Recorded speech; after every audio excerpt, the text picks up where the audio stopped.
following podcast may be explicit. One Joe Young presents Adventures from the Shed, a tabletop RPG podcast. You can find us online at adventuresfromtheshed.com. You are finding us online right here, right now, Adventures from the Shed Online. We are going to be playing something new tonight, but before we get to that, we're going to go around the table and say hi. We'll start with this guy right over there. Hello, I'm Zeb. Just a guy. Just a guy. On to the next. Hi, Randy. Hi, I'm a guy too. All right. And out of order. I'm Eli, who got skipped.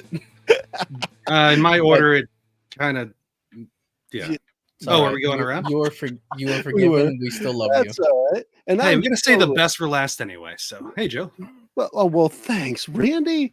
I'm Joe. I'm the best for last. And You gotta put a spoiler warning on that. It definitely really should. So I hinted at it earlier. We're going to actually be playing a game that we have not played on the podcast before. It is a new system to 3 of the 4 people on the on your screen and in your ears right now. And to get us into what it is we're about to do, I'm going to kick it over to Eli, who's going to have the keys to running this game and the adventure for us for however long it takes. Take it away, Eli. All right. So we are going to be playing Chronicles of Darkness today. For those of you who might know it, you might know it under a different name, New World of Darkness, as in informal / official name. It's a little funky. And why? For those of you who don't know of this series at all, it is a near modern game setting using a D10 dice pool system for its rolling. The game typically revolves around exploring the supernatural aspects of life, as well as focusing on Joe on the screen here before cutting back to the rest of the group. This is a D10 for those who don't know. There you go. Randy holds a D10 up to the camera, and we are all enlightened. Yeah. World of Darkness is the umbrella term for the setting, which contains games such as Vampire the Masquerade, Werewolf the Apocalypse, and Mage the Ascension, or Vampire the Requiem, Werewolf the Forsaken, and Mage the Awakening, depending on which version you know. Thankfully, this is a neutral version. It is the baseline version of those games. This is mortal people doing mortal things, mostly. Nice. I like the mostly part. Well, Baseline? The baseline. Oh my gosh. Sorry. Randy, First you threw your drumstick at your microphone, and then you went to a baseline. Cool. prop comedy is an underappreciated form of art. It is. For sure. This specific chronicle that we will be running here is an investigative kind of CSI meets Ghost Hunters storyline. We will have our 3 players here, Joe, Zeb, Randy, playing a group of investigators as they get to the bottom of a missing persons case. Well, 6 missing persons cases. But we can get into that a little bit later. For now, we should go over the actual character creation process. We've gotten all the way there for one of you, some of the way there for another, and Randy, you said you had the character concept. Did you put them to paper? Not yet, no. Sorry. All right, so we can walk through that for a bit here. As I said earlier, the game uses a D10 dice pool system. On your character sheets, you'll notice that each skill, each attribute, pretty much everything on that page has a bunch of little circles next to it. Those represent your dots. On the screen here, we have a character sheet pulled up for Crawford Bartlett, right? Crawdad. It's Bartlett. Bartlett. Yeah. Bartlett. The time for memorizing character names has not quite yet arisen. We'll put them on our tags on the screen. It'll help the GM as well. Or I think actually I don't know. I don't know if I'm spoiling anything, but you're the storyteller in this, right? Not the That is GM? correct. So the instead of using a term like Dungeon Master, which is owned by a certain company, or Game Master, which is a more catch-all term, the World of Darkness uses what they call the storyteller system, and the person who runs the whole show is called the storyteller. I'm the one who will guide the players through this adventure and ensure that they, I don't know, go through the hero's journey or something. Almost definitely, or something for us. Yeah. Yeah, that's this party for sure. Yeah. So back onto the character sheet, we have all of these dots. Each dot will represent one D10. So for example, Crawford here has an intelligence of 3 dots and in academics of 2 dots. If I ask for them to roll me an intelligence academics to say study a new field of science, then they would roll 5 dice for me, 5 D10s. Crawford, would you go ahead and do that now? Damn well better.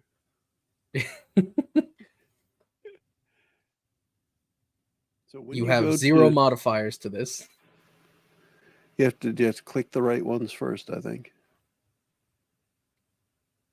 You wouldn't ask the wrong person. I put Zeb's character sheet up because he was doing something else. Well, it is what it is. But we would end up rolling 5d10. Yes, it would be 5d10. So I will go ahead and there it is. We got some numbers. So all bad numbers. From what I understand, sorry. In a dice pool system, you have the difficulty number. For this game, it will be set at 8. So 8, 9, and 10 is considered a success. Anything below that is not a success. In this example roll, we have no successes and a 1, which is considered a failure. A failure. At least on our screen, it is highlighted red to indicate something bad. Yeah. Yes. A failure is just no successes. A dramatic failure is when you get no successes and at least a single 1 roll. So in this case, with that intelligence academics roll, not only would they have been unable to learn anything of value from their study session, chances are something bad happened in the middle of it. Werewolf attack, why not? You studied so badly that a werewolf came to stop you. Ew. Dramatic failures can be compared to a botch in other games, or as a slang term in D&D, where it doesn't technically exist.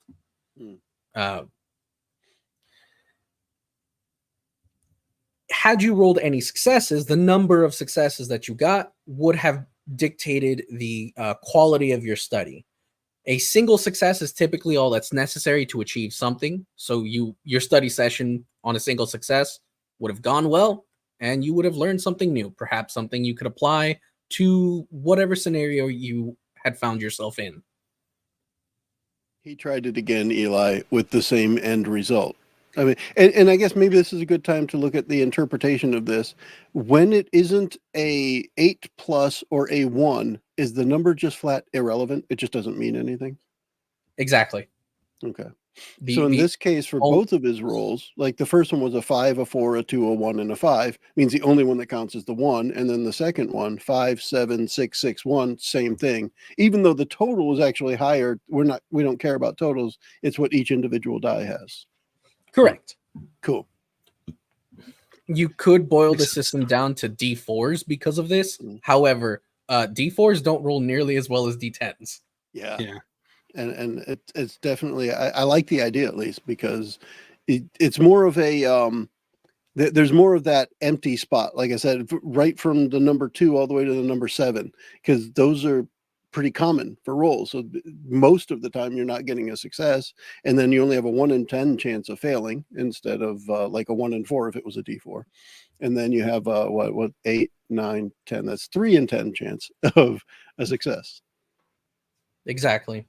And an important thing to understand with the use of any of these roles, it is assuming that you are under some sort of stress, and stress manifests in different ways. Something that's in the moment, perhaps like climbing a fence, as long as you don't have abysmal stats in your physical attributes, you'll be able to climb the fence. But if gangster is chasing you, if you're getting shot at, or there's a really scary dog on the other side, you'll now be under stress. Now you will have to roll. There are two types of actions, well, three, of actions that you can take when you have to roll.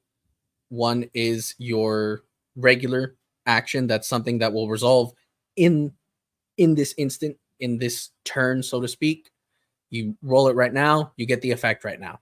There's an extended action, which is something that takes place over the course of hours, days, weeks.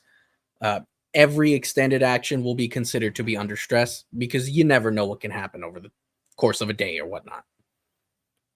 There's also reflexive, which is going to be most of your contested rolls. If somebody is grappling you and you're trying to get out of that grapple, that's going to be a contested roll. So their grapple is the actual skill check, and you roll against them.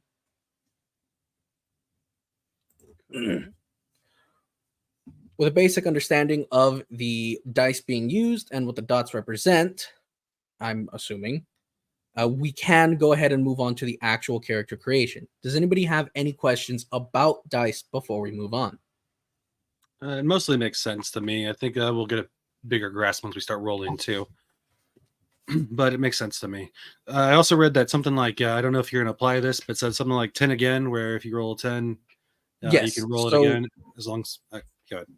In the base rules of the game, there is the 10 again rule, where if you roll a 10 on any of your dice, you get to roll again. And every time you roll a 10, you are entitled to another roll. You don't have to take it.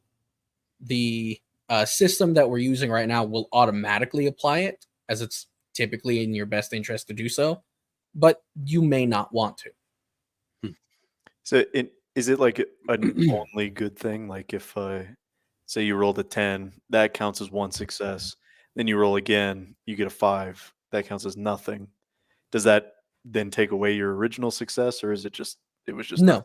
Okay. The only thing that can take away successes is a 1. Okay, so you're always running that 1 in 10 chance that Correct. you screw yourself over. Yep. So if you have at least 2 successes and you roll a 10 on one of them, you're pretty much guaranteed to not fail, even if you roll a 1. But if you only got 1 success and it was a 10, you have to ask yourself, do I really want to risk it? That does bring me to another point on it, the chance die. If for whatever reason your dice pool is reduced to 0 or less, you will always have 1 d10 that you can roll. Nothing is applied to it. It is just 1 die. You've got a 3 in 10 chance of success, a 1 in 10 chance of a dramatic failure. So would that be like, just looking at Zeb's sheet that he has up there now, we look at something like under the skills, mental, it says -3 if you're unskilled. So he has nothing under crafts.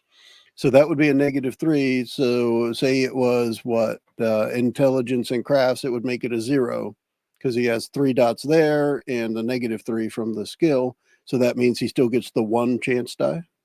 Correct. Cool. I think I understand it. If he had to roll a wits craft, he's reduced to -1 dice. He's still entitled to the single chance die. Nice. Okay. All right, then.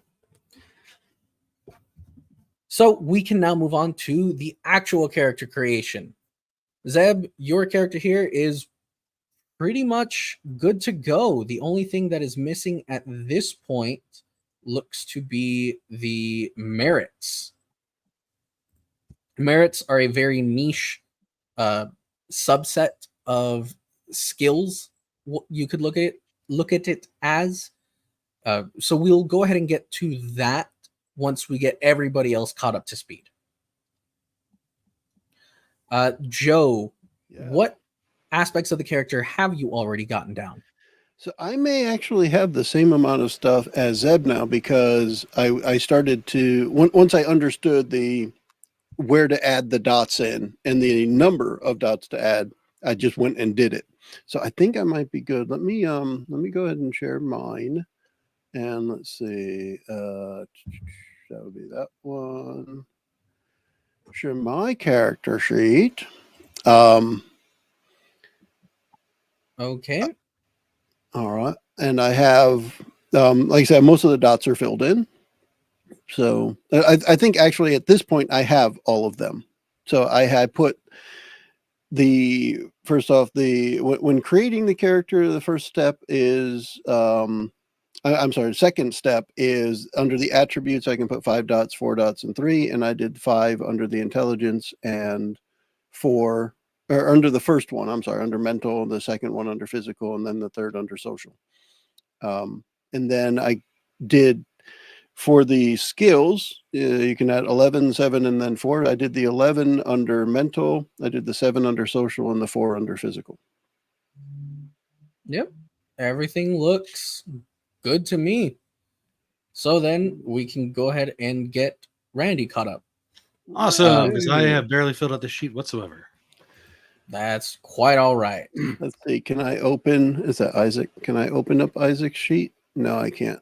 So Randy, you may have to share that if we're going to look at it. Let's see. Present, share screen. All right. What's And that then if say you just there? pick the tab that you have going with it, so like when you go to share it, I let's see think that's if the one.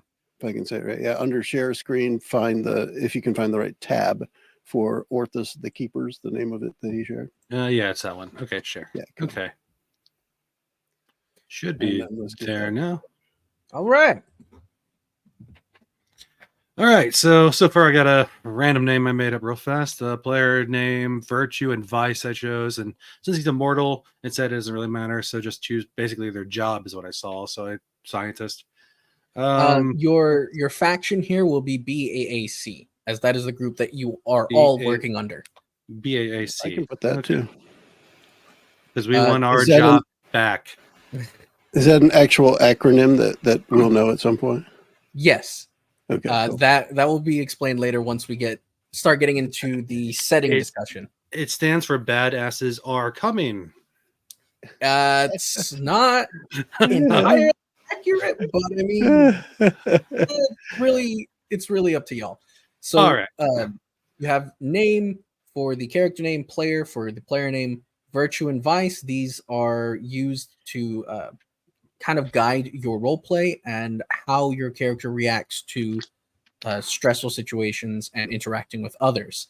Yep. Virtue and vice also have a mechanical benefit that we'll get into in just a minute. Your character's age, your faction. The chronicle will be the name of the overarching story or set of stories that we will be telling in this setting. This chronicle is Orthus the Keepers. Oh, okay. It is not Eli's story. I actually named this one. Concept would be where you put your character's job or what archetype they fit into so that you can get into the mindset of that character. In old Mage the Ascension character that I ran, his concept was ex-televangelist, as that's what he used to be. That's the way he carried himself and presented himself. This big bombastic character preaching the word of God, because that used to be his day job. Awesome. I like it. You guys play that for fun, or do you record that? That is an older game I played when I was in high school. It was just a game played in a dude's back room. It was a fun time. Great time to be had. Sounds awesome. Group name is not important right now. It's really something that y'all will make up for yourselves as your adventure goes along. Technically speaking, you would be Field Team 12. for a group name. As far as within your faction, you would be referred to as Field Team 12. Perhaps when you achieve something of note, you might get a nickname. So Okay. Well, it is 12. It is, yeah. For now. Yeah. Field Team 12. All right. So attributes. You were talking about points to put in these. Yep. So attributes is divided in three, I guess, two different ways. You'll notice that each line of your attributes is listed under power or finesse or resistance. Those are the broader, those are the broader categories. They apply mostly to traits that will be taken care of automatically by the sheet here as you fill it in. Okay. However, they're also boxed in together based on whether they are a mental attribute, a physical attribute, or a social attribute. You have 5, 4, and 3 dots to spend, and you choose which box to spend those number of dots in. Okay. So 5, if you 4, want- and 3. If you want a smarter character, you might want to put your 5 extra dots into the mental attributes. A stronger character, you might want to put the 5 into the physical. One thing So too, on I and so don't know if we talked about it, Eli. Maybe just wasn't listening, but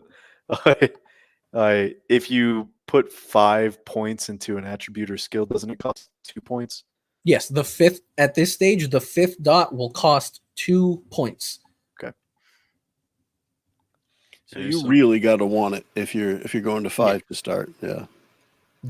You've really got to be careful. This will be the 3. Okay. Although I guess it makes a little more sense when you're looking at it from the attributes instead of the skills, because you do get a free dot. So if you want to go to 5, it really only costs 5. Yes. Whereas on the other one, if you want to go to 5, it costs 6. Okay, I placed them. Skills. Yeah. We got a bunch of smarty pants, don't we? Yes, I've everybody seems to be playing some type of nerd. It almost makes me think, depending on how I want to play my character, I might switch intelligence to resolve. But I'll see. I mean, think about that. Yeah. Who knows? Why don't you all go ahead and change your name from group name from Field Team 12 to Research Team 12?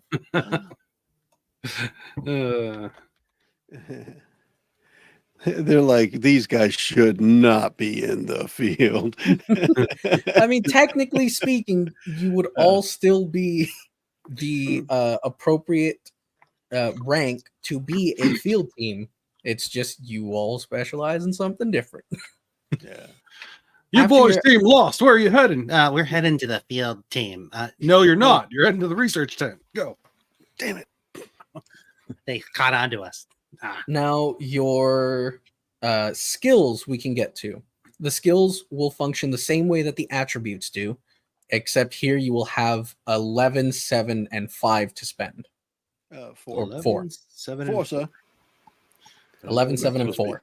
3 from the Holy Grail. But anyway, it's been a long time since we had a Holy Grail joke in the podcast. But 4. I tried. We don't get enough grenades. 5, Yeah. 6, 7, 8. How did you explain the levels earlier, Eli? You said like a 4 was like 11. You're like So a master. a Yeah, zero. How zero many dots dots you have in a thing? Okay.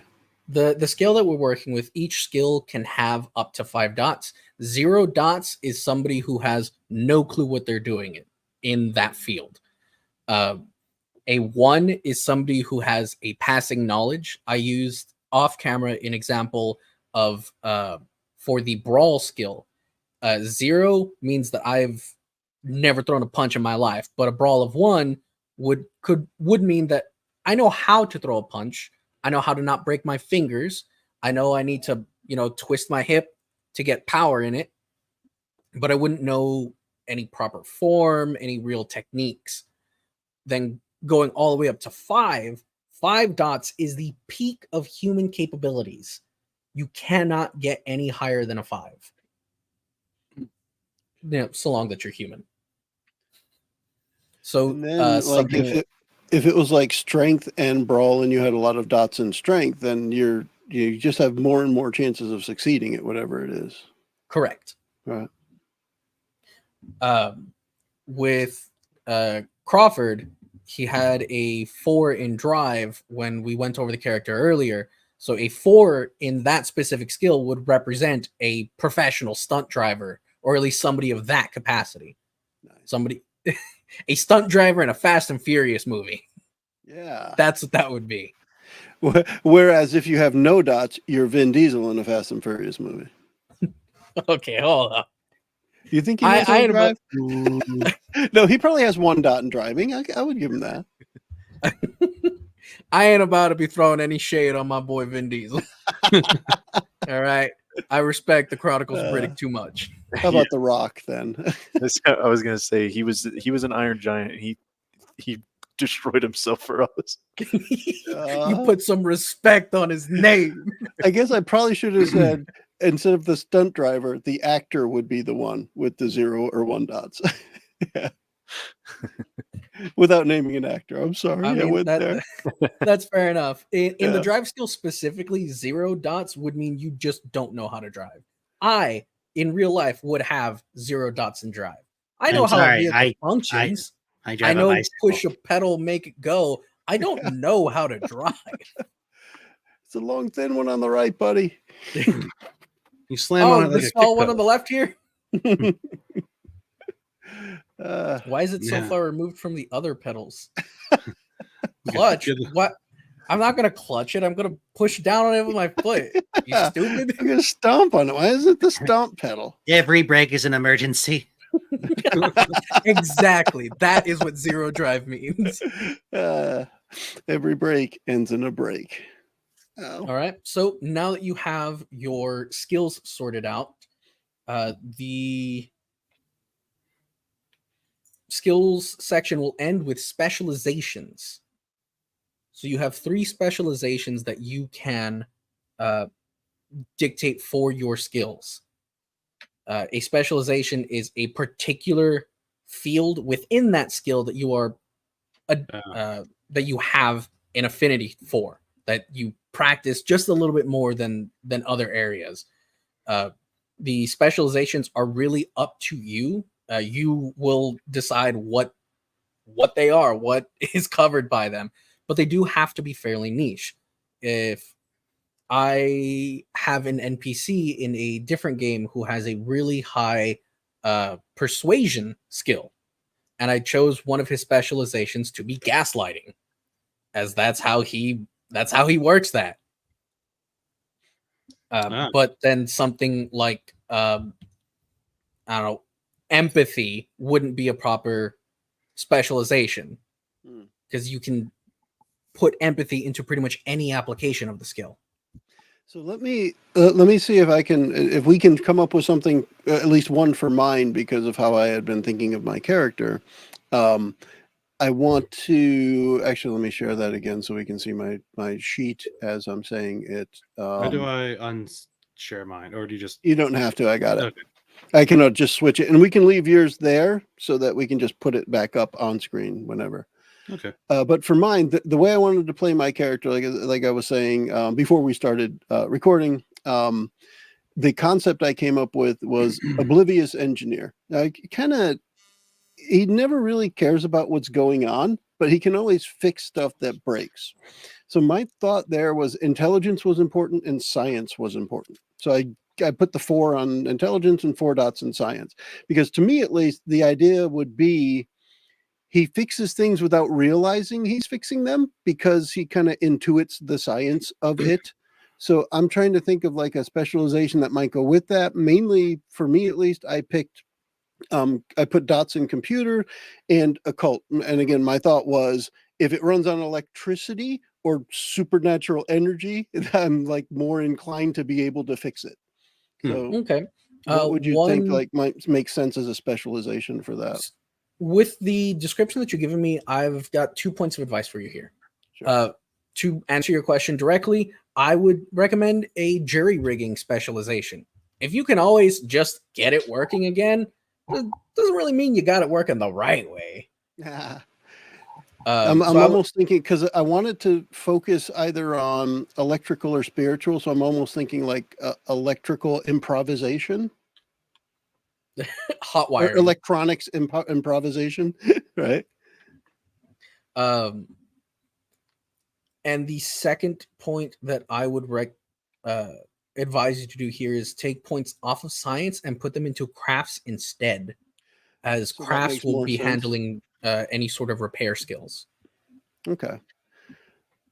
That's a good point. So that's good to know that that's part of the stuff that without reading far enough ahead, I probably didn't understand what they meant and just taking them at face value. That's all good. I mean, Yeah. when the normal person thinks crafts, they think like, construction paper, glue, and popsicle sticks. I know I did when I first got into this game. Yeah. So Um, I'm almost thinking I probably want to do it like Well, you were in that. high school, so all I think right. Look, science you is don't still need to going throw to it be at me like important. that. you Yeah, were so I've taking kind of home ec and all adapted that a little, and I just switched it to just to be 2 on computer, and I'm going to go to 4 in craft and leave 2 in occult and leave 1 on science because I think science will still be important in some way for some reason. The word Oh, science sounds good. undoubtedly. You don't become an engineer and not have an understanding of science. Yeah. You know why a baking soda volcano works. So That definitely helps me with what I'm thinking for specialization. So I'll ponder on that while we do some other. You have 3 specializations that you can assign to any skill, and you can assign any number of specializations to a skill. so they're just Okay. 3 free points essentially. Effectively, yes. Okay. Each specialization, when you are using it, will add in a +1 modifier to your dice pool. Because it's your specific area of expertise, you've got a better chance of success. So you could have 3 specializations in one skill. You could just have, technically speaking, you could even put specializations in skills that you don't. Hey, get off the table, cat. In skills that you don't have any dots in, technically speaking. Right. So if you wanted to mitigate some of the penalties, you could attempt that. An important thing to note is that only one specialty will be active at a time. Okay. So if I took jury rigging on a craft specialization, but then also put I don't know, user manual training. I'm doing one or the other. I'm either jury rigging it or I'm looking through the user manual to figure out the best solution. When you were talking about like persuasion, I'm like, you're actually going to persuade someone to read the freaking manual. that's your extra skill. You can persuade anyone to read the manual. Because that would be a really good skill for my line of work. If I could persuade anyone else to read the damn instructions. Oh boy. Yeah. IT folks have a special place in their heart for that thought. Yeah, don't get me started about the 30-minute conversation I have with my boss about this very thing today.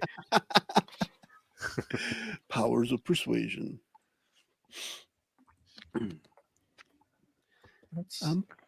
So one of the things I'm actually looking at here, and I may be jumping ahead, so bear with me if I am, but are we going to talk about merits soon? Because this is one that's a little confusing to me. Yes, so we've done the attributes, we've done the skills, we've gotten to the skill specialties.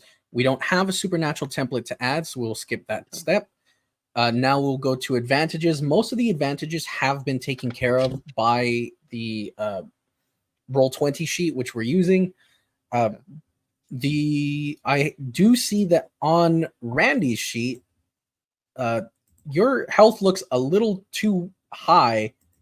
With It's 1 where it stamina and 5 size, you should only have 6 health. Are you able to adjust that at all? Crap ton of dots. I have 8 dots on health. Hold on. Those don't move. Did I just fix it? I may have just fixed it. Regardless. If you did, it's not on his screen yet. But I don't see. Try adjusting your stamina. pure stamina. Yes, in your attributes, the middle tier. Oh yes. Oh yeah, okay. I see that now. Oh yeah, right. that changed the number. Okay, sweet. So with that sorted, In advantages, we will also discuss how those things work. So your defense, which is the lowest of your dexterity or wits, is the number of dice that are immediately subtracted from an attacker. So if somebody's coming at you with a pipe and they have 6 dice to roll, if your defense is 2, they now only have 4 dice to roll. Defense does not apply to ranged attacks. Anything that uses the firearm skill, defense does not apply to. Armor will, but that's for equipment. Let me ask this then, because when you had said earlier contested roll, I always think of both sides roll, but it sounds, the way you just worded it, it sounds like you just reduce the amount that the initiator rolls. It's both. So Okay. the defense is the always on, and the contested is the circumstantial. Okay. So you will always have defense applied. That'll always be taken away from their pool.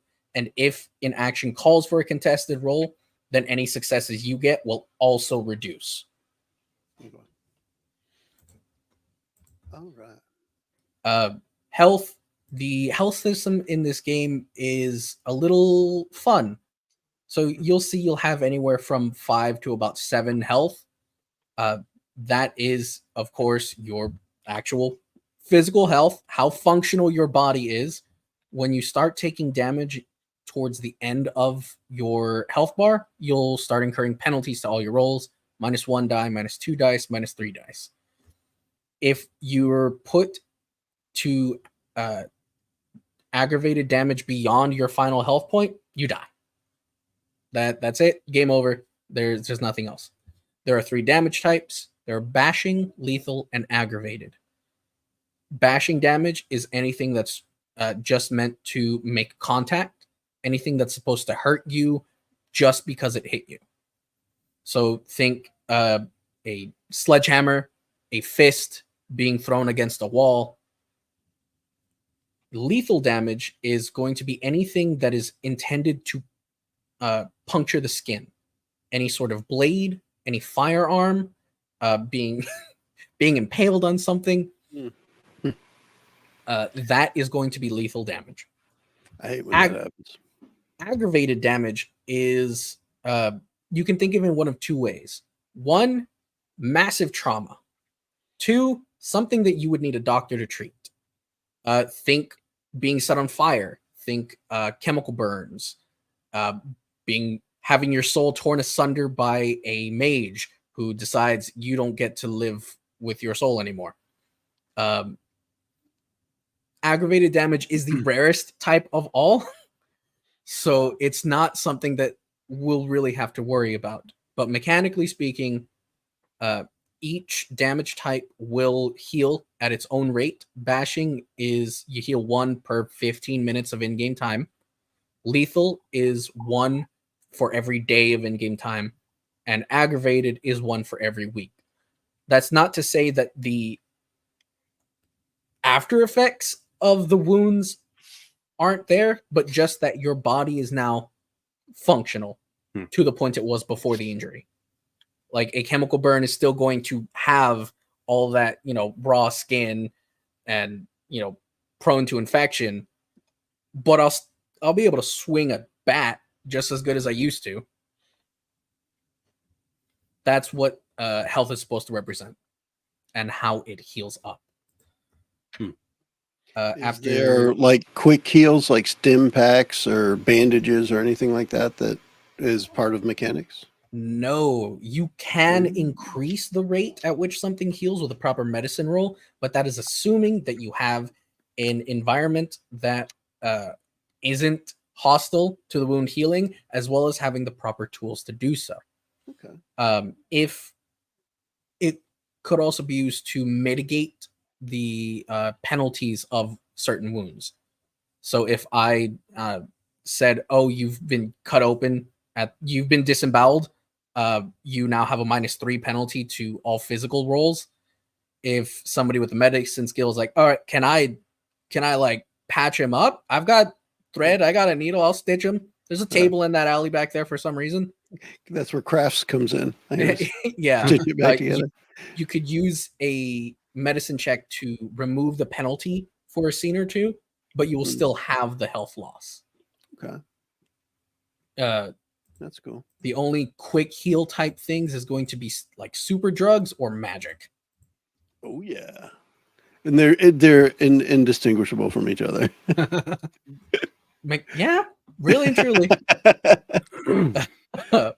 Yeah. If after health is initiative, initiative works just like it does in many other role-playing games, where you're going to be rolling your initiative stat, and how many successes determines when you go. Anybody who has the same number as somebody else is technically going at the exact same time. So neither action resolves before the other, both go simultaneously.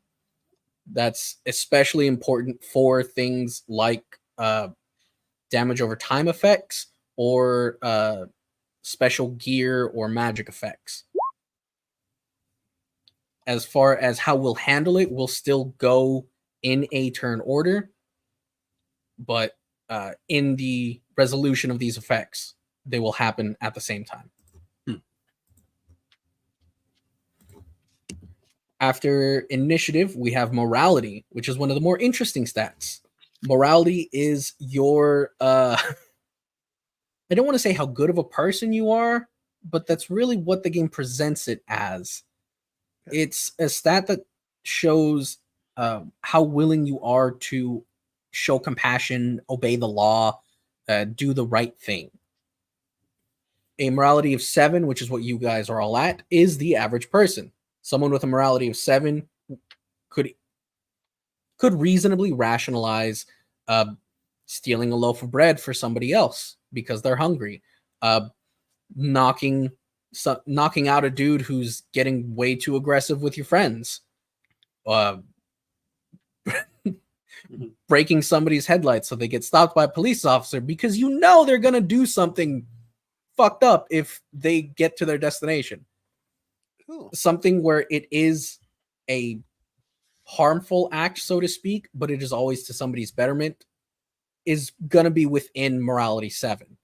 When you perform acts beyond that, seeking out harm against somebody, purposely screwing somebody over, your morality score will lower. And when your morality score lowers, you have a chance of gaining a derangement. It's you will roll morality, your new morality score, and on a failure or a dramatic failure, you will gain a derangement.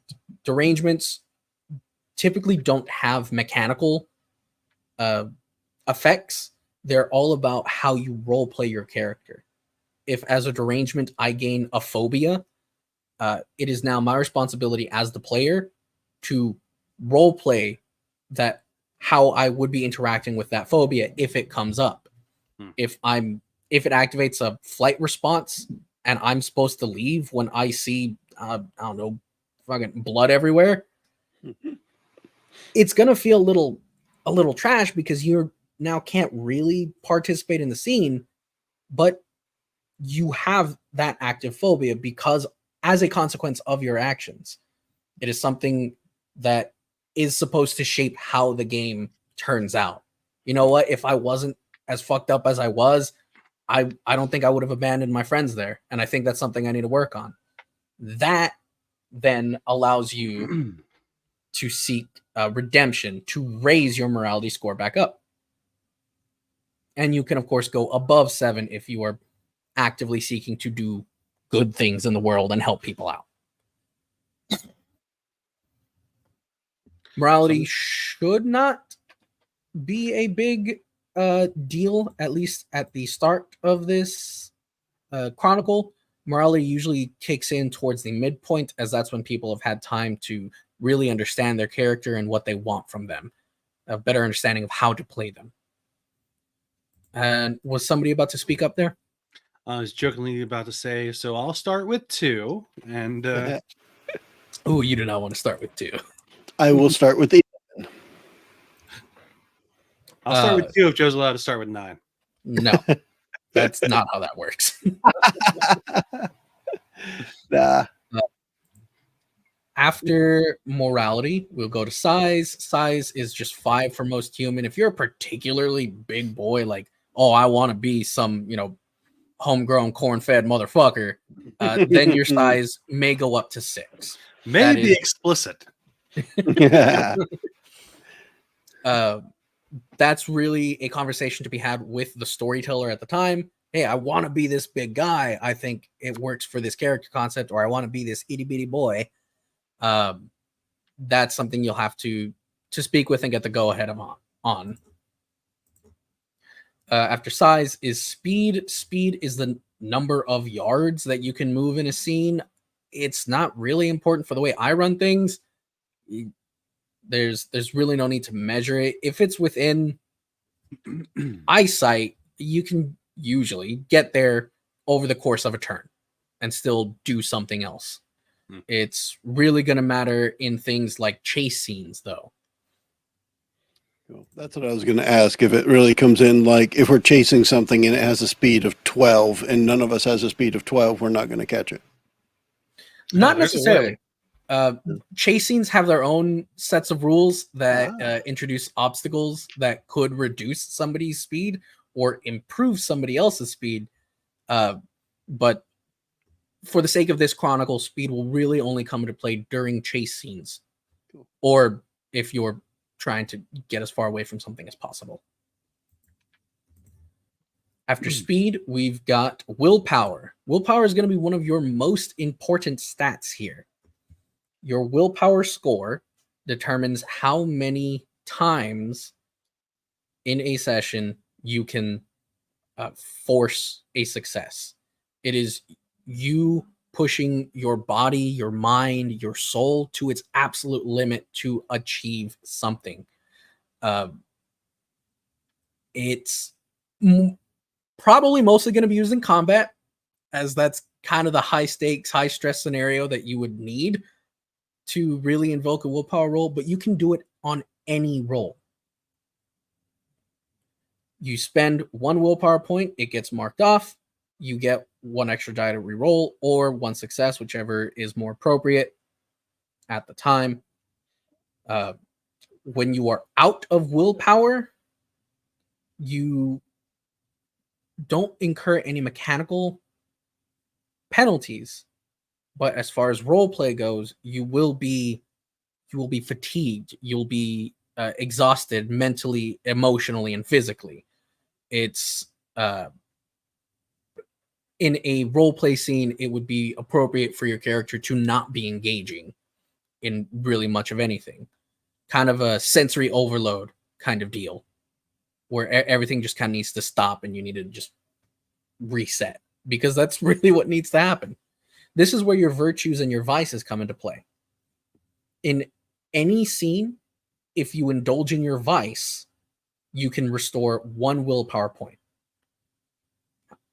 Or once per session, you can indulge in your virtue and restore all of your spent willpower.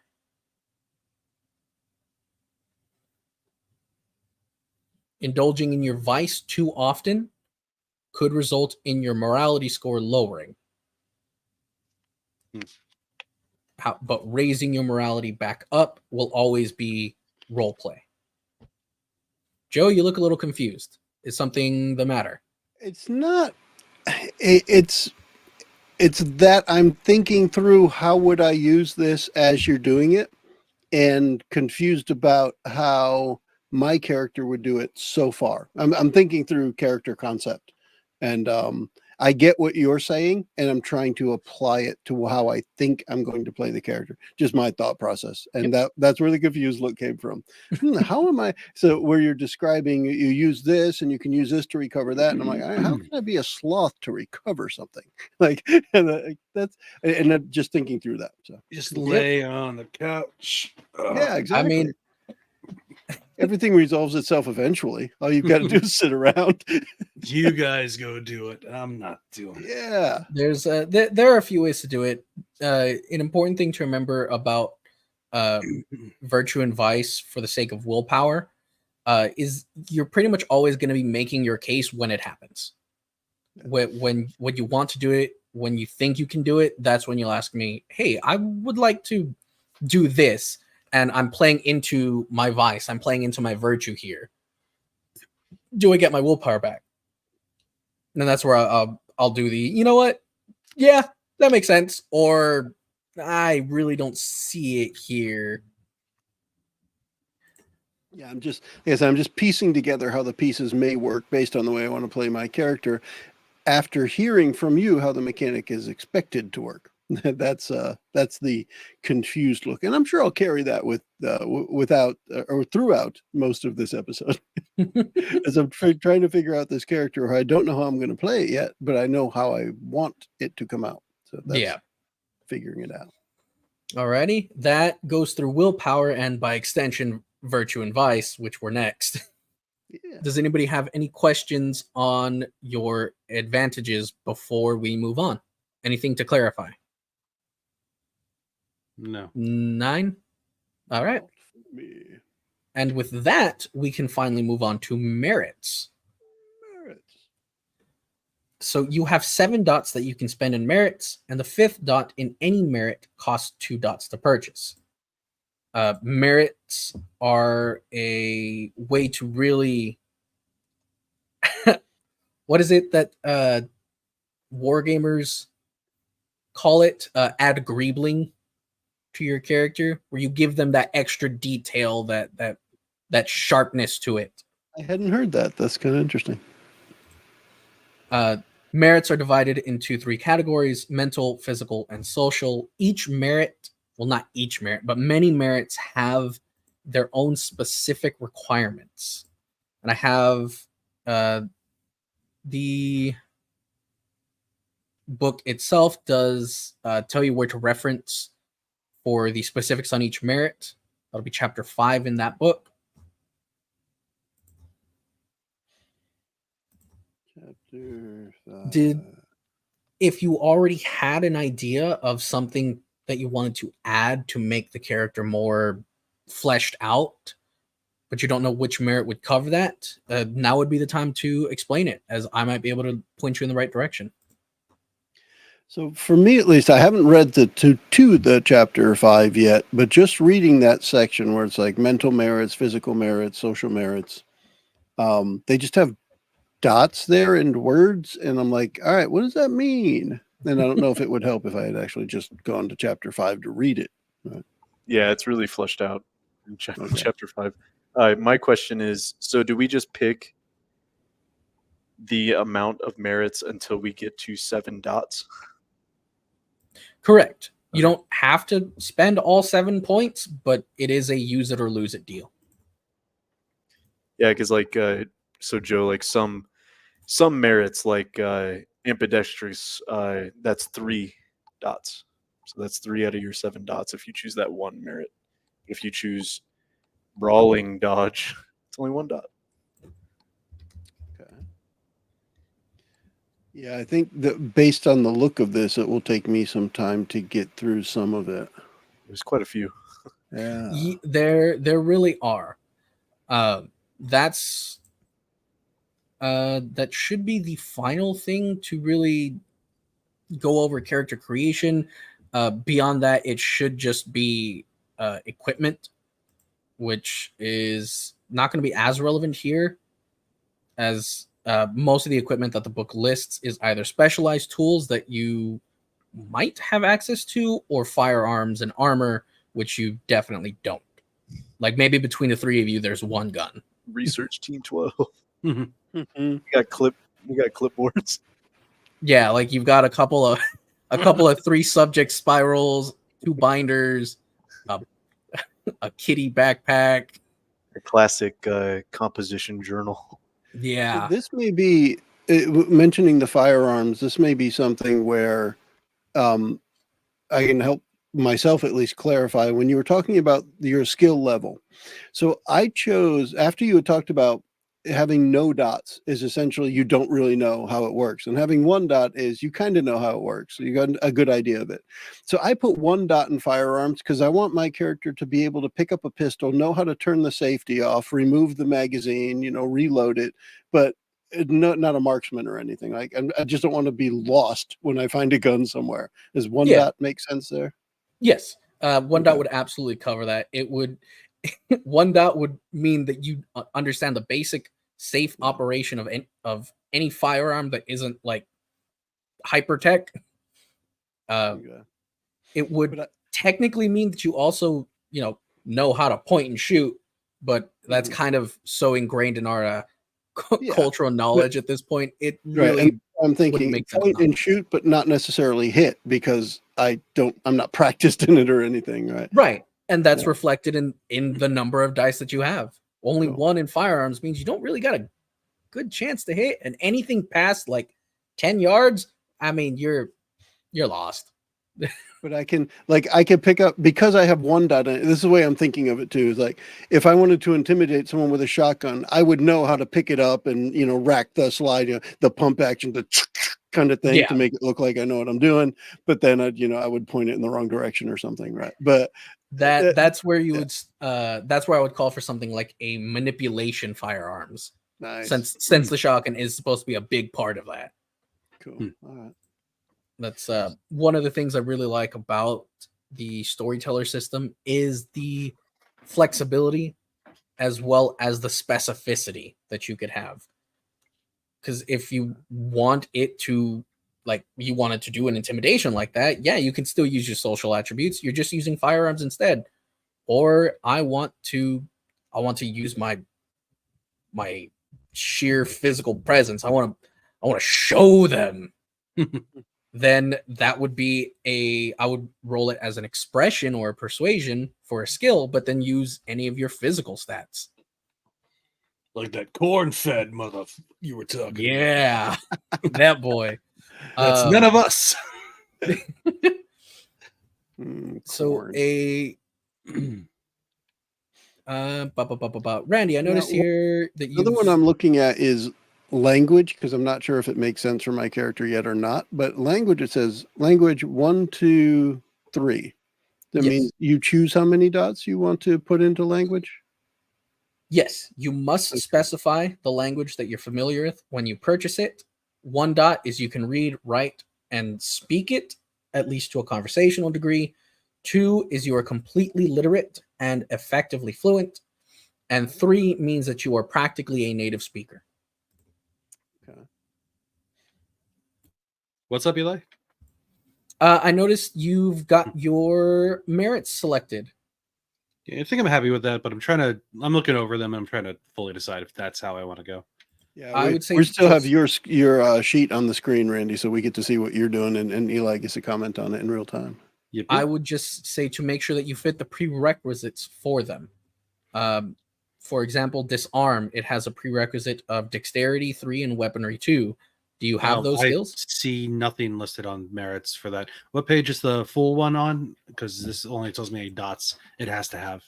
So the chapter 5, which is only merits, starts on page 108. Disarm itself is 110. Okay, 108 glossary. Nope. And just There we as a go. note, if you're using the PDF, go one number higher. Yeah, Yeah. I'm using- So you have to put 109 in the PDF to go to page 108. Yeah. okay. I'm gonna look at the ones I've chosen compared to what I have. So They're good merits. They work real well. present dexterity 3. I mean, God, gunslinger. So dexterity 5. Mm-hmm. For a scientist, you are oddly good at shooting things. He's Are you- Is your specialty like ballistics? he just got really good with a pistol. So Um, that's what I was going for. your Can't fight with a darn, but speaking shoot you. of let's specialties, see. Who was you it? have 3, the weaponry 2. Weaponry 2. I don't have that, so I can't use disarm. on the note of your specializations, I've noticed that you've written the skill that they're associated with, but not what the specialization itself is. Oh, because you were just talking about the skills themselves. I did not know there's a page for that as well. No, specializations are something that you come up with. For example, for weaponry, you could have a specialty of clubs. So any sort of short, small bludgeoning implement, that could be your specialty, or knives, swords, axes, flails, and chains. Gotcha. All right, I'll mess with that as well. First, I'm going to deal with these merits. Absolutely. It was just something I wanted to touch on before it got forgotten. I find it interesting that they put direction sense under physical merits. I would have thought that would have been mental, but it's there. It's interesting. Yeah, some of them are a little weird, but at the same time, it's most of those don't usually have like a prerequisite. It's just more like a quirk of the writing team. And it's like maybe the direction sense has to do with your inner ear, and it's a physical thing, not a mental thing. Okay, I get it. Maybe you've got those one of those bird magnets in your brain. You always know which way is north because of the magnets in your brain. Okay, Oh, slightly changing there's a stunt driver merit. I didn't know that. That there is. That's Was cool. that Randy? Slightly changing things made it available for me to actually use Gunslinger, so I took that. Hey. All right. And we have how many dots to spend on merits? Was it 7? 7, yes. Sharon. Quick draw is fine. Gunslinger's fine. Now I just got 1 point left I can spend on something else. Okay, I got a complex one. Oh? Status. What are the prerequisites for status? Because I'm reading like 17 paragraphs of text and I can't find it. So, status. You'll notice that a lot of the social merits have a lot of text with them. Yeah. For status specifically, what group are you wanting to have status in? I see. Okay. If that's why it varies. Because if you're trying to get status within a like a religious organization, like say the JW organization, I would say that you would need at least 2 in composure, and is there 2 composure and 3 in socialize, maybe. Okay, but then if you wanted to be like professional, what's that? Licensed professional. Isn't that the 4 dot vert? It might be. I'm trying to figure. Licensed in a recognized profession, blah blah blah, blah. Might be a PI and authorized to carry a concealed weapon, blah blah blah blah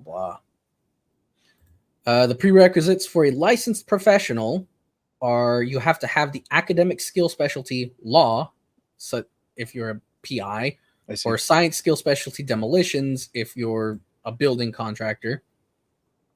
Anything along those lines to be a licensed professional, because what the book is presenting is this is what you need to have a concealed carry license or an explosives license, because that's the ones that are most relevant to the system. But if you can think of another one that you feel would apply, it would follow similar restrictions. Okay, I'll keep thinking. So I think I have ideas, or the ideas that I want for merits. Let me put it that way. Let me put mine up here now. All right, show me that screen. Yeah. Now, chicka bow wow. And you know what if I do this? That didn't actually make that larger. Oh well. Anyway, so here's again the character concept I'm going with is oblivious engineer, and I was just thinking about this. Oblivious / spiritual, I think, is the way I would want to put it. It's like oblivious, but like crystals, energy, and stuff like that, kind of new age kind of deal. But I picked meditative mind because I like the way that reads. Your character can effortlessly enter a meditative state when they choose and can remain in it for as long as they wish. Environmental penalties are ignored. Even wound penalties don't affect. I can easily see my character zoning out And that's the way I look at that, as a meditative mind. Okay. And then the eidetic memory, as a way of almost like, call it the idiot savant kind of deal, but being able to recall how to do something without really having to think about it. This character isn't going to think a lot. It's just going to act more on like hunches and stuff. And that's where, to me, the next two, the direction sense and then the unseen sense. So the direction sense would be like, oh, we already walked through that way. We don't have to go back through there. It's just that feeling of you already know where you were going and where you haven't been yet, and be able to determine that kind of quickly. Direction sense made sense for me there. And then unseen sense, I want it to be like a spiritual thing. It says your character has a sixth sense when it comes to the supernatural. Just to be able to, the hair on your arm stands up, you sense something odd, and all kind of from that ethereal attitude kind of feeling. And to me, at least, those are ones that made sense to what I was going with a character concept. All right. How would you say your unseen sense manifests? I had a That's player. the one that's the one I want to kind of figure out. Yeah. I had a previous player who would get the smell of like freshly burned wood, ash in their nose and in their mouth. My first thought is I almost want it to be kind of subconscious, like the back of my neck itches, and like every now and then I'll just reach back and like scratch the back of my neck, and then realize I'm doing it, and that's when it probably would happen. Something like that. Something that I can kind of play on. And you could even use it like, your neck itches or something like that. Yeah. Everything turns the color blue. Yeah, everything just becomes a shade of blue. Actually, the same shade. The world becomes one color.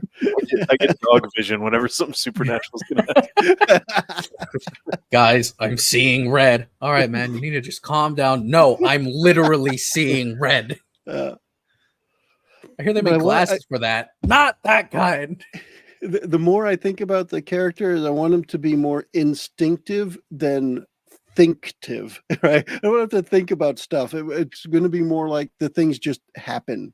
Yeah. And that actually leads me to another question in that.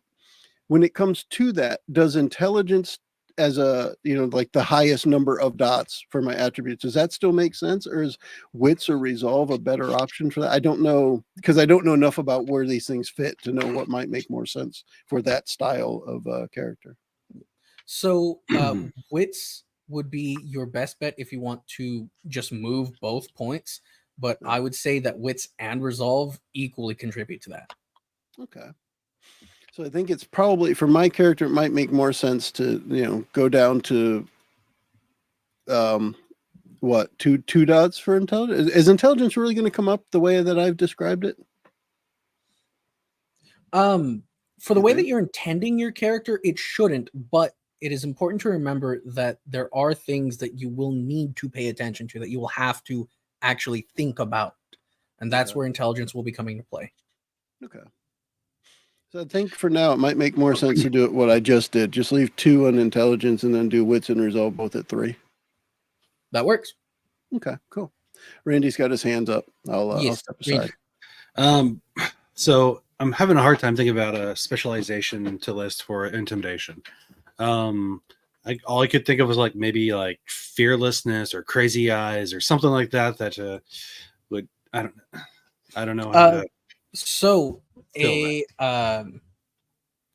you could, as far as like crazy eyes goes, you could have something like aura projection, where you're trying to use just your sheer raw sexy to get somebody to be scared of you. Are we talking about Randy or his character? Yes. Another specialization you could have would be the old good cop, bad cop routine. So I would allow you the specialization to cover both. So if you were playing good cop or bad cop, it works. Another one could be threats. Threats would actually be a specialization for it, because you can intimidate somebody without threatening them. I've done it a few times. I've had it done to me several times. You said without using it? But wouldn't the specialty be using it? Yeah, the specialty would be using it. Okay. The rationale for threats being a specialty is that you can intimidate somebody without threatening them. Oh, okay. Physical violence could also be a specialization. I mean, if they'll definitely know it's not just a bluff if you actually smack the shit out of them.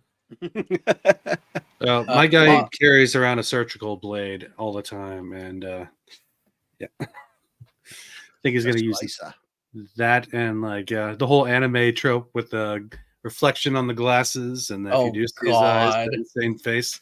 Yeah, intimidation anime tropes. That's cool. I'll do it. You've got the glasses just whiting out. You've got the twinkle from your teeth with your sinister smile. You've got the half of my face is in a diagonal shadow. What else is there? Evil laugh. But we're good by looks though. So I don't know. All right. This pretty much covers the whole anime trope, I think. I don't know. I don't watch enough villain focused anime to really know. You also have from the villain side. You also have the same voice. They almost always carry that Batman gravelly quality for the voice too.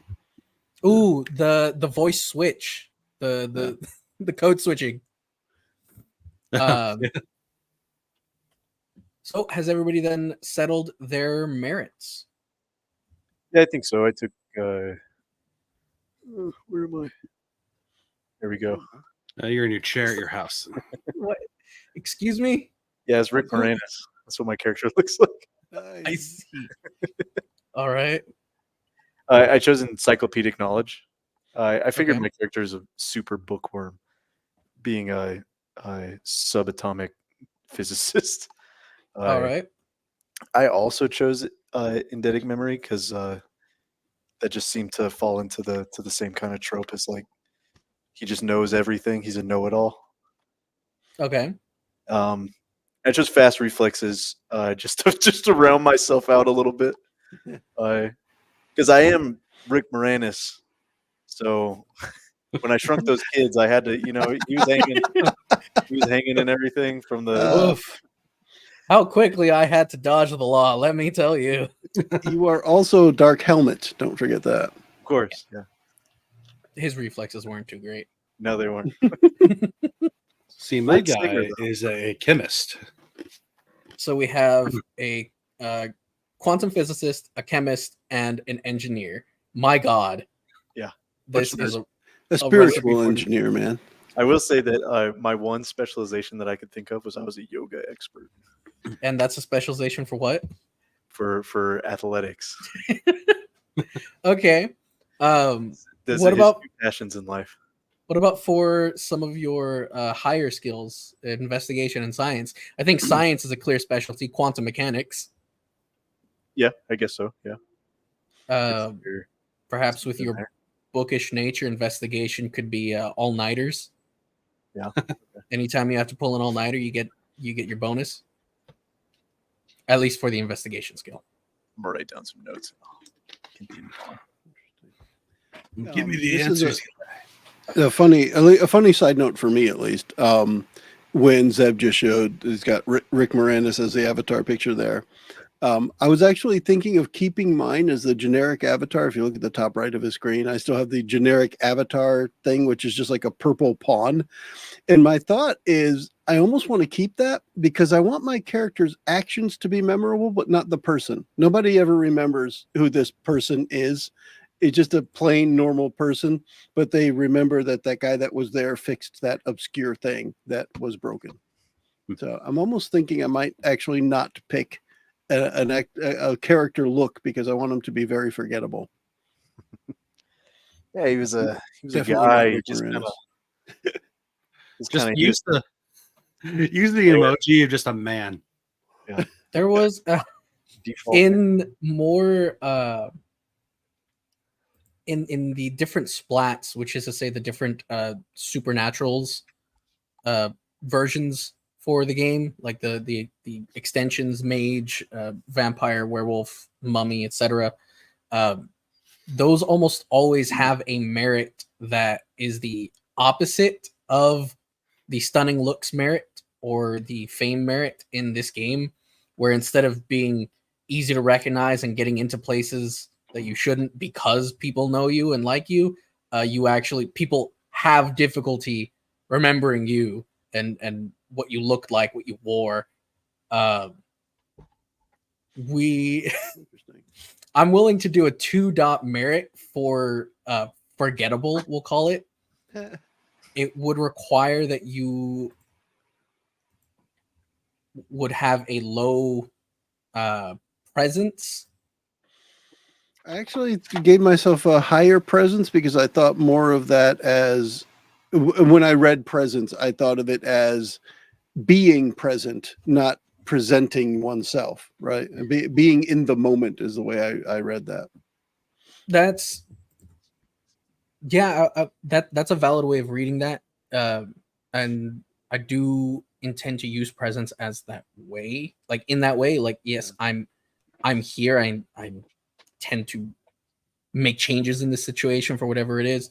But presence is also supposed to be the strength of one's presence, of one's aura, how willing people are to look at you just because you're you. So somebody like a public speaker might have a very high presence. They know how to get an audience's attention. And I guess the way I was thinking of it was that, but for the occult / supernatural / whatever. People don't care about me, but the energies around me care about me. I have a presence with energies, but not with people, is again the way I'm thinking of it. And in that way, does it make more sense to do more manipulation or composure compared to presence? Because I've got to use the 4 dots somehow, right? So I'm just thinking, or 3 dots, sorry, in this case.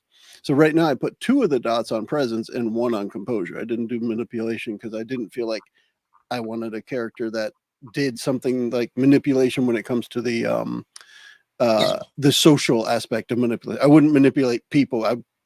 Although maybe it would make sense. I don't really care about people so much as I do about the world that everyone lives in. You know what? I like it. I think with your low manipulation score, you would qualify to take this 2-dot forgetful merit, but that does still count against your 7. I'll have to think about that. I may drop the memory thing. Excuse me. I think it would make the most sense. Yeah. Kind of lazy, maybe a little forgetful, but like when you anybody who could like scrub past the surface of the physical world would know, oh wow, that's a guy. Fuck's going on with him? I was just typing forgettable, and for some reason it looked wrong to me with 2 T's. But when you take one of the T's out, it's forge table, and that doesn't work. So it is 2 T's and forgettable. No, I absolutely understand. I can't remember what I spelled the other day, but it just did not look right to me, and I was getting angry at it. I do that so often. That's not right. I'm yelling at the screen, stop putting the red squiggly under it. I know I spelled it right. You lie. You lie to me. I think the one that gets me the most is when I'm like typing in like a Word document and I'll spell something and it says it's wrong. I'm like, what are you talking about? That's how that's spelled. And I click it. Word, damn it. We noticed that you're set to American English. Motherfucker. Damn it. How about all languages now? Suddenly everything's misspelled. Alrighty. Everything correct. You can just on the keyboard. It's like, that's correct. Any other questions, comments, concerns before we move past character creation, as this will be the last bit of it? How do we go about arming ourselves? Are we going to start with anything, weapons, or nothing for now? Well, let me interrupt on that because I do want to ask one more thing about specializations. While we're learning what our characters are, you said we can still make these up as we get started. We don't have to have everything day one. I'll allow it. It would be Okay. best for you to have all of your specializations before we start. But if you want to bank one, so to speak, I'll allow that. Okay. Because I think I've got 2, but you said how many should we have? You should have 3. 3. Okay. So I got 2 that make sense to me. I'm just trying to figure out a third. So I'll do that. Okay. Sorry. Now, as far as like Randy was saying, like equipment, do we have equipment? Due to the nature of your vocation, I will allow each of you to carry one specialized tool that has a cost of 2 or less, as well as between you 2 firearms that can be concealed in your pocket. So in the in the page directory that I sent for the firearm summary, I believe it's 154 or thereabouts. It'll give you statistics for your weapons, your firearms. No, 154 is combat summary. I've immediately made myself lost and do not know what to do anymore. 161. All right. I'm lost. Help me. Yeah. So in the firearms summary, Grappling Some- summary. Auto no, fire. ranged weapons chart. Firearm summary. It's always somewhere, right? So anything with a size of 1, you will have a total of 2 of those firearms between the 3 of you. All right. So that's page 169 for Yes. firearm weapons chart. And then page 170 is a melee weapons chart, if that makes it. Nice. And then armor's also there on 170. Correct. So what is it we can have? Sorry. Each of you will have one specialized tool that costs 2 dots or less. That can be found on page 140. Or that's where they begin. I would like On my mouse. something.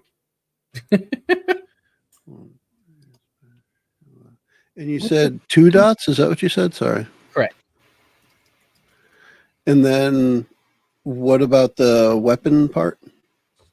Between the 3 of you, you can have 2 firearms that have a size of 1.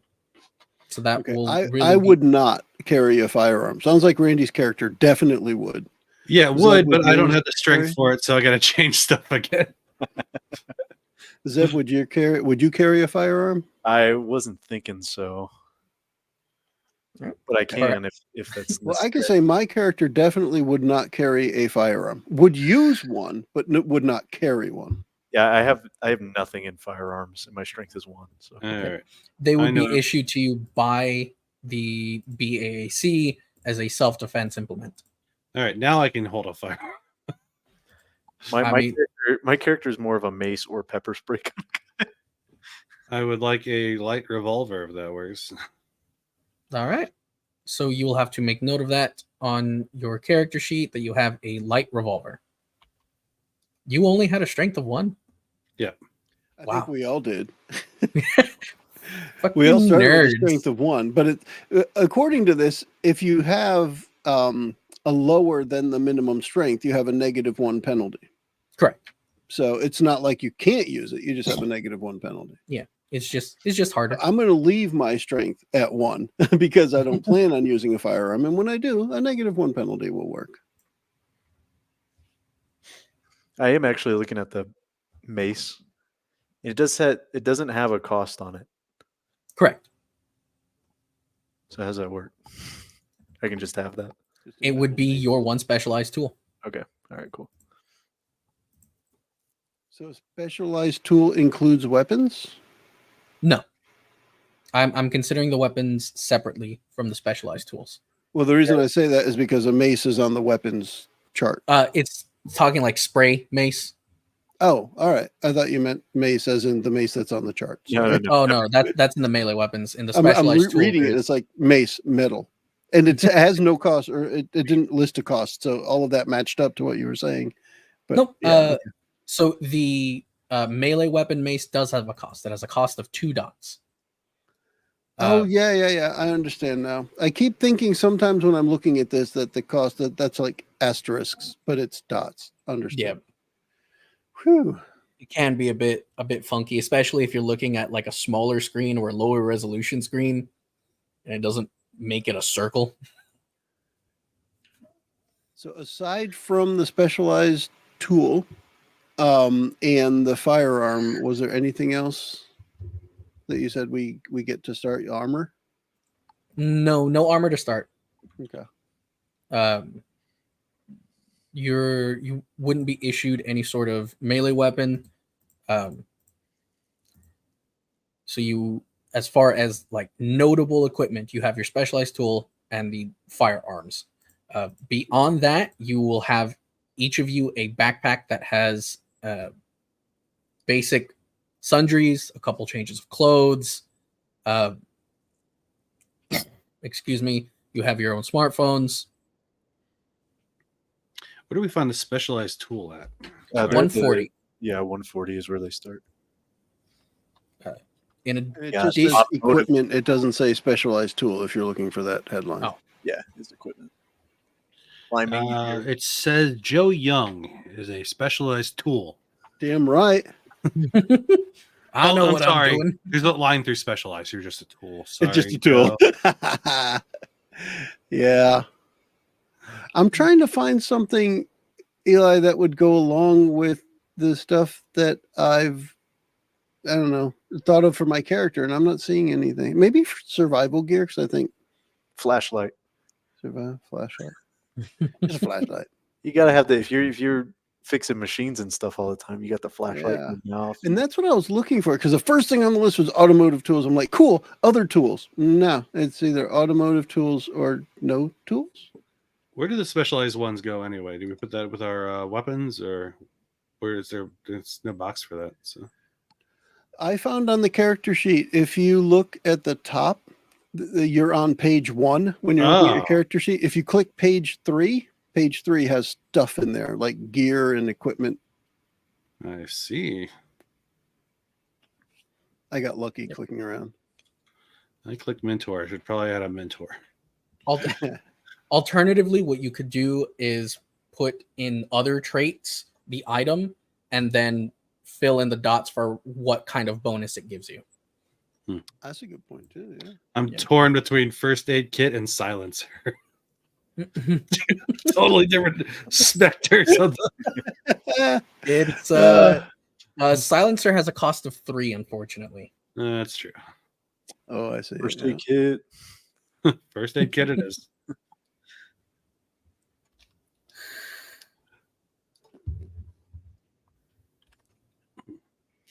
You sure you don't want a gunsmithing kit?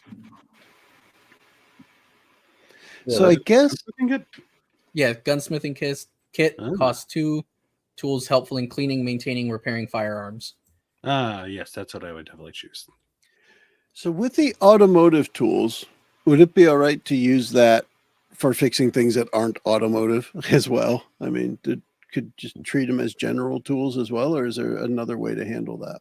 So here's the thing with automotive tools. You're going to have pliers. You're going to have wrenches. You're going to have screwdrivers. You're not going to have a hammer, but every tool's a hammer. Right. Like that. I don't know about you, but I don't think I've come across a job where I didn't need a wrench, a plier, or a screwdriver specifically. Butter knife and duct tape. I'll fix anything. Right? Clearly, you're not going to have like a soldering kit in your automotive tools, Right. Yeah. but you would have those basic hand tools and perhaps an automotive diagnostics tool if you're getting it at the 2 value.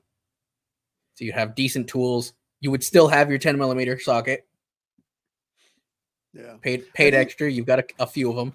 For me, I think based on the things that are listed here, it's the one having tools is the one that makes the most sense, because I want to make it that my character can just kind of instinctively fix things. And to fix things, you kind of need tools. And I don't see anything else that really fits that. So that makes sense to me, at least. Yep. I'm with that. following that line. So I'm just going to put those. I'm going to take your advice there, Eli, and I'm going to put it under other. I'm just going to put auto tools and just click 2 dots on that. Cool. All right. Now you said nothing in the range of the regular weapons, right? Correct. Like no melee no weapons. brass knuckles or anything like that. You would have to acquire those on your own time. Okay. Cool. Which actually does remind me, in your merits, you all will need to add resources 2. This is something granted to you by your employer for this mission specifically. So it is not a personal merit. It's not counting against your 7. Okay. It's your stipend for this mission.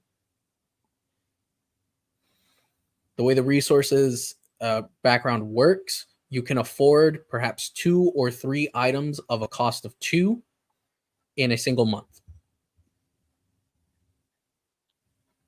As far as number values, I think it's like $500 to $1,000.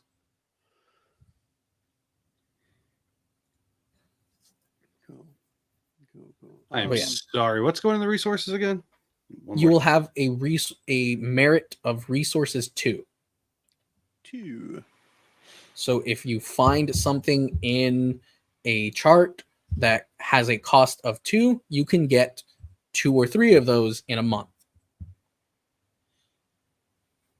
You would be able to afford an item that has a cost of 3, but at that point you will risk losing your resources.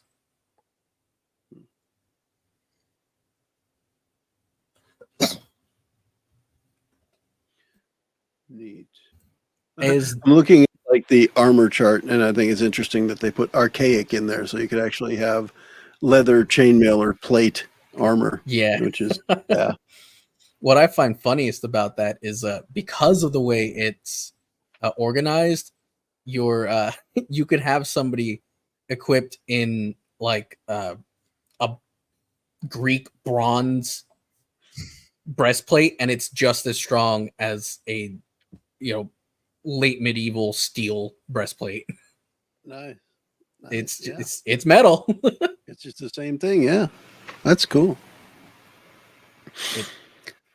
One other question I had, and this is just because it's on the character sheet.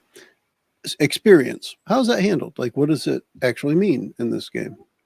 Experience is the way that you improve your sphere or dots. Sorry, I slipped into my old mage habits as those use spheres, not as separate to dots. It's a whole other thing. It's how they track the strength of their magic. So experience is accumulated to spend on new dots in your skills, whether it is a new skill or if you're just improving an old one. It can also be applied to things such as your attributes, I believe your merits as well. The game emphasizes that you should be spending points on things that you are actively trying to improve in the game. So if 2 of you are working on your main mission and one of you is says, you know what, I think we're gonna need more money. I'm gonna get a part-time job while we're down here, so I'll be active less, but our resource pool is gonna go up, so we can do more things with it. Then you would spend XP to improve your resource background. And how does one earn XP? XP is earned at the end of each session. The book goes into specifics for how XP should be doled out, but a single session should be worth anywhere between 3 and 6 experience points. Is 1 experience point equal to 1 dot? No. Okay. There's a chart in the book that specifies how much each different type of dot costs in experience points. Okay. When buying a new dot, you will always pay the value of the new score in experience points.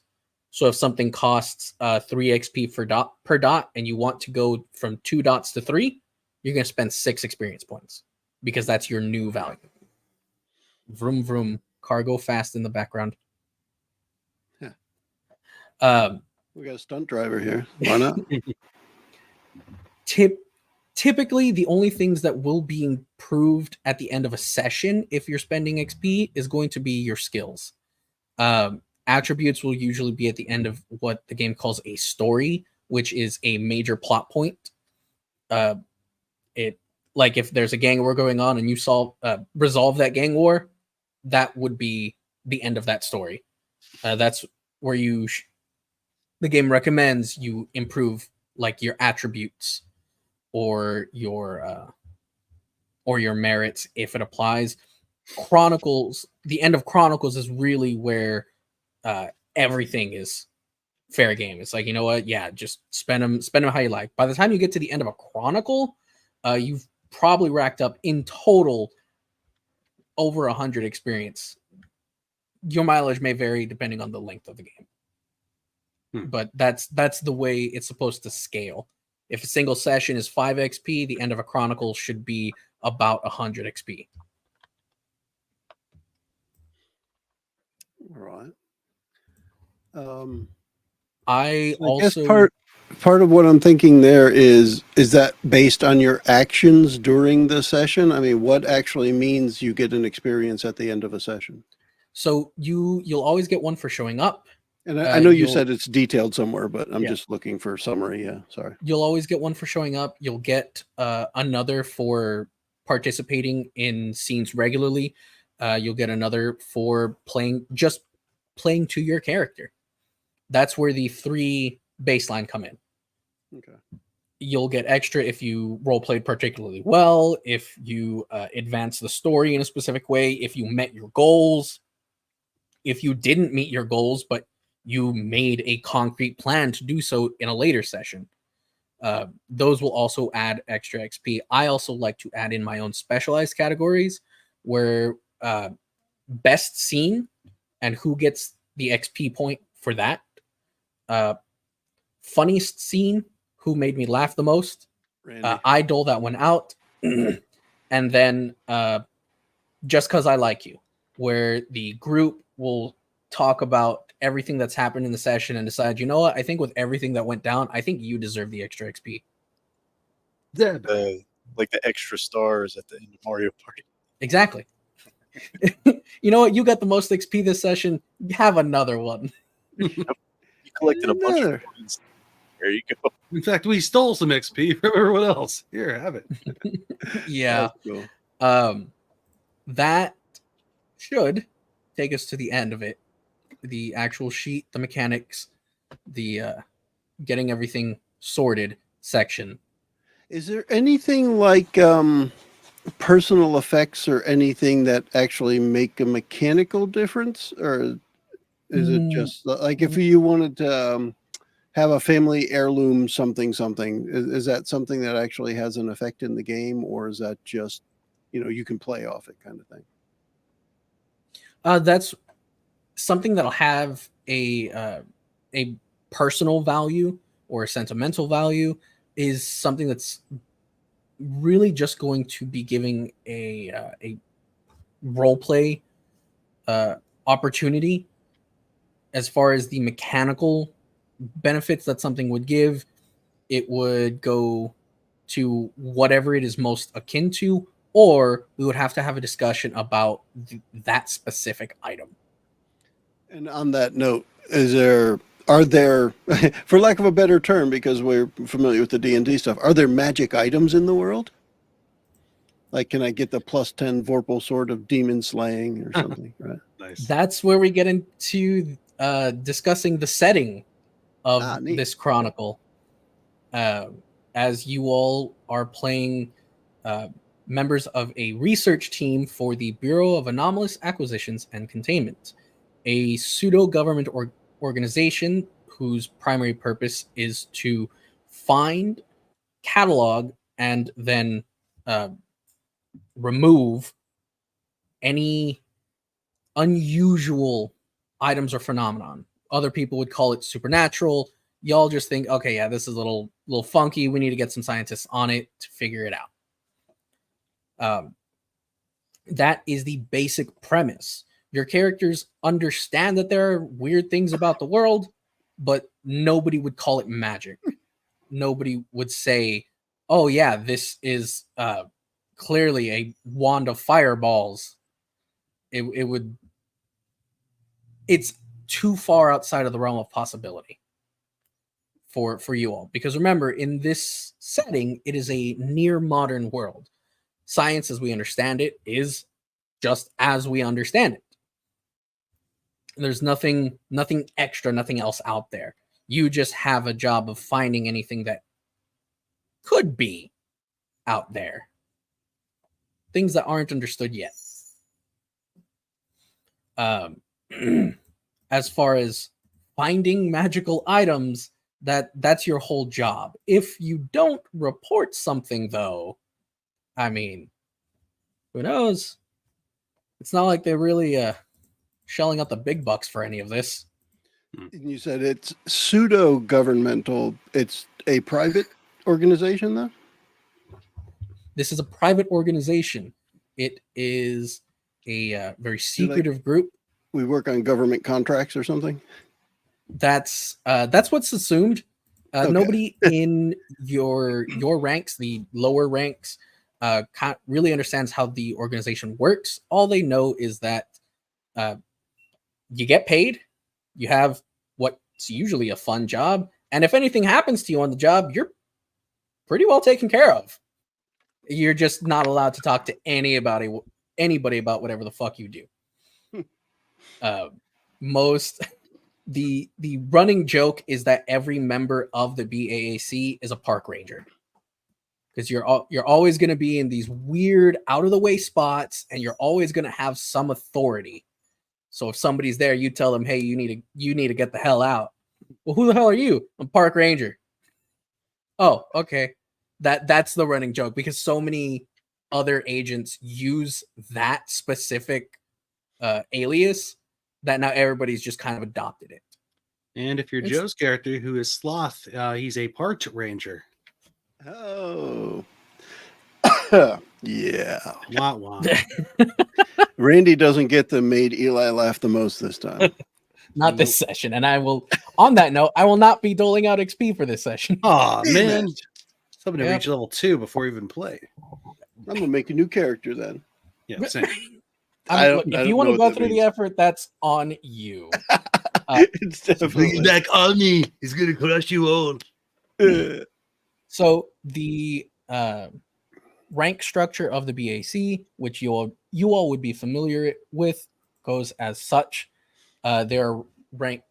There is the director rank, which is the highest members of the organization, and then from there it's A through E.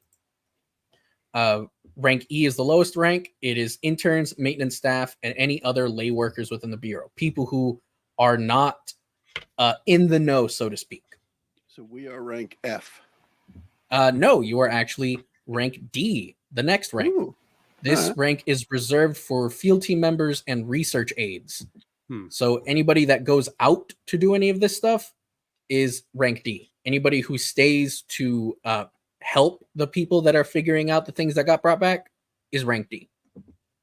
Just above you is rank C. These are clerks. A clerk is anybody who manages up to 2 field teams or research teams, and they're the ones that are responsible for most of the paperwork. Rank C weren't even supposed to be here today. Rank C is also assigned to dedicated researchers. Rank B is when you move from the agent category to special agents. Rank B is any sort of office manager, the people who run the buildings that these teams work out of. They're also the ones that coordinate cross-team operations. Above them, you have rank A, who are primarily responsible for managing any sort of containment facility. Any place that the Bureau puts the stuff that y'all take back, they're in charge of those places. Librarians. Yeah. Needless to say, they have the highest clearance rank for any sort of information that is not Directorate eyes only. Most anomalous phenomena is classified as B rank or higher. So you don't have details for pretty much anything that you are bringing in. The only information you would have for anomalies is anything that you directly interacted with to tell the research team, yeah, it did this when we did this. That would be the extent of your information on anomalies. All right. So firsthand experience, essentially. Yeah. Yeah. Your team specifically will have been newly organized. Your time with the Bureau has been relatively short, a couple of years at most. As you showed promise in rank E, you were promoted to rank D. And now you're on your first mission. And it's they're not calling it a rescue mission, but they've told you right off the gate that, yeah, we've one of our rank C agents has gone missing in this area. Like, everything went dark at once.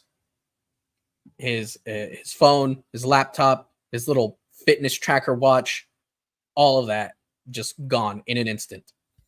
We don't know where exactly he disappeared in, as there's a lot of strange interference in this one town where he was in, but there are a few local rumors that you can investigate. Primary one of those is the statue of Saint Andrew, located in a local church. You're going to be sent there with the equipment that you have. You can choose your own aliases. You just have to tell your clerk what those aliases are so he can keep track of them. You will be going there as under the disguise of cryptozoologists looking for a chupacabra variant that sucks bones instead of blood. Mm-hmm. The town itself is in the Copano Bay area of Texas. It is a fictional town by the name of Copano Nuevo. It is primarily a industry town. The biggest ones of those being a steel mill and a paper mill. There's also a rather large brewery opening up here in the next few months. You've been arrangements for lodging at a motel have been arranged, but you only have the motel for 2 weeks. If you have to stay any longer than that, then you're going to have to pay for it out of pocket, and you'll be reimbursed once you get back, if you get back. If you get back. They've already lost one guy who was better than y'all. Oops. God damn it, Cat. We're attacking them with numbers, apparently. Hey, I mean, look. They've already lost. If you can't get them with quality, go with quantity. Yep. They can't really afford to lose any more rank C agents. Yeah. Last guy had to see his way out of it so that us Ds can move in. Exactly. Randy, just because he said he wasn't going to give you experience for being funny doesn't mean you can stop being funny. Well, I am a D student. Any questions about the setting? All right, so it was you said St. Andrews. We were acting as zoologists to what now? Sorry again. I was trying to write it down. Your cover is a bunch of cryptozoologists trying to find a chupacabra variant. A fake blog has been set up, and you've been given the credentials for it. For me at least, I do have a question, at least setting related, in that when you say it's near modern, is there anything that we have in our current, 2024 world that definitely is not in the world we find ourselves? The reverse, actually. Oh, okay. In this universe, the COVID global pandemic was not as severe. So there are fewer restrictions on things like when stores are open, what is available to actually purchase, and I would say most importantly, people actually go out and do things. Okay. You won't have to Lucky? be visiting. You won't have to be visiting people's homes when you're investigating. You can meet at a coffee shop and not pay $15 for half a cup of coffee. We could just do everything over Zoom. We'll be all set. Can you point As- your laptop camera in that corner? I need to see if there's a ghost. there's really not any difference. I say near modern because of the way certain other splats are handled. I mentioned the term hypertech earlier. In a Chronicles game, a Chronicles of Darkness game like this, hypertech does exist. Clearly, we don't have that in our world, depending on how you look at it. Like, you're not going to find photon beam cannons, but you will have really cool laser pointers. Cool. Any sort of sci-fi item like that is pretty much not going to be in play, at least for you guys. Well, once we graduate to a higher grade, perhaps, right? Maybe. Who knows? Maybe it'll be like that Men in Black scene when Kay takes Jay to the armory. Anything else regarding the setting, regarding the mechanics? No, Not good. this time. All right. Yeah. In that case, oh, excuse me. Oh, beautiful ending. Yeah, we'll go ahead and start with your characters. You will have been driven down to Capana Nueva from your base of operations in Kentucky. Oh, okay. The bluegrass state. Sure. Getting to the motel, you do check in, gather up what minimal belongings you have, open the motel door, and find laying on the bed is the end of the episode. In the bed? Ew. It's waiting for you. It is. Do they not have cleaners here? What the? Listen to me like One of one of those your coin- French episodes. One of those coin-operated massage beds. From Don't put is the a- coin in. It is a rather seedy motel. It's clear that they did not get you much of anything. There's actually not even a Bible in the little bedside table. It's gone. So seedy, it's for the birds. The end of the episode ate the Bible. That's what it was. Yep. Because that's what it does. All right, then. With that one, we're going to wrap this episode and look forward to getting our adventure started on the next one. So for now, we can all say bye-bye. Bye-bye. Adios. I click the right button here. Is it this one? You better. The preceding podcast was brought to you by One Joe Young. You can find us online at adventuresfromtheshed.com.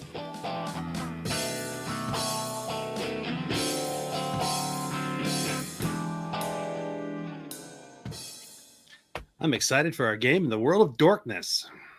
Wah, wah. Bye-bye. Bye-bye.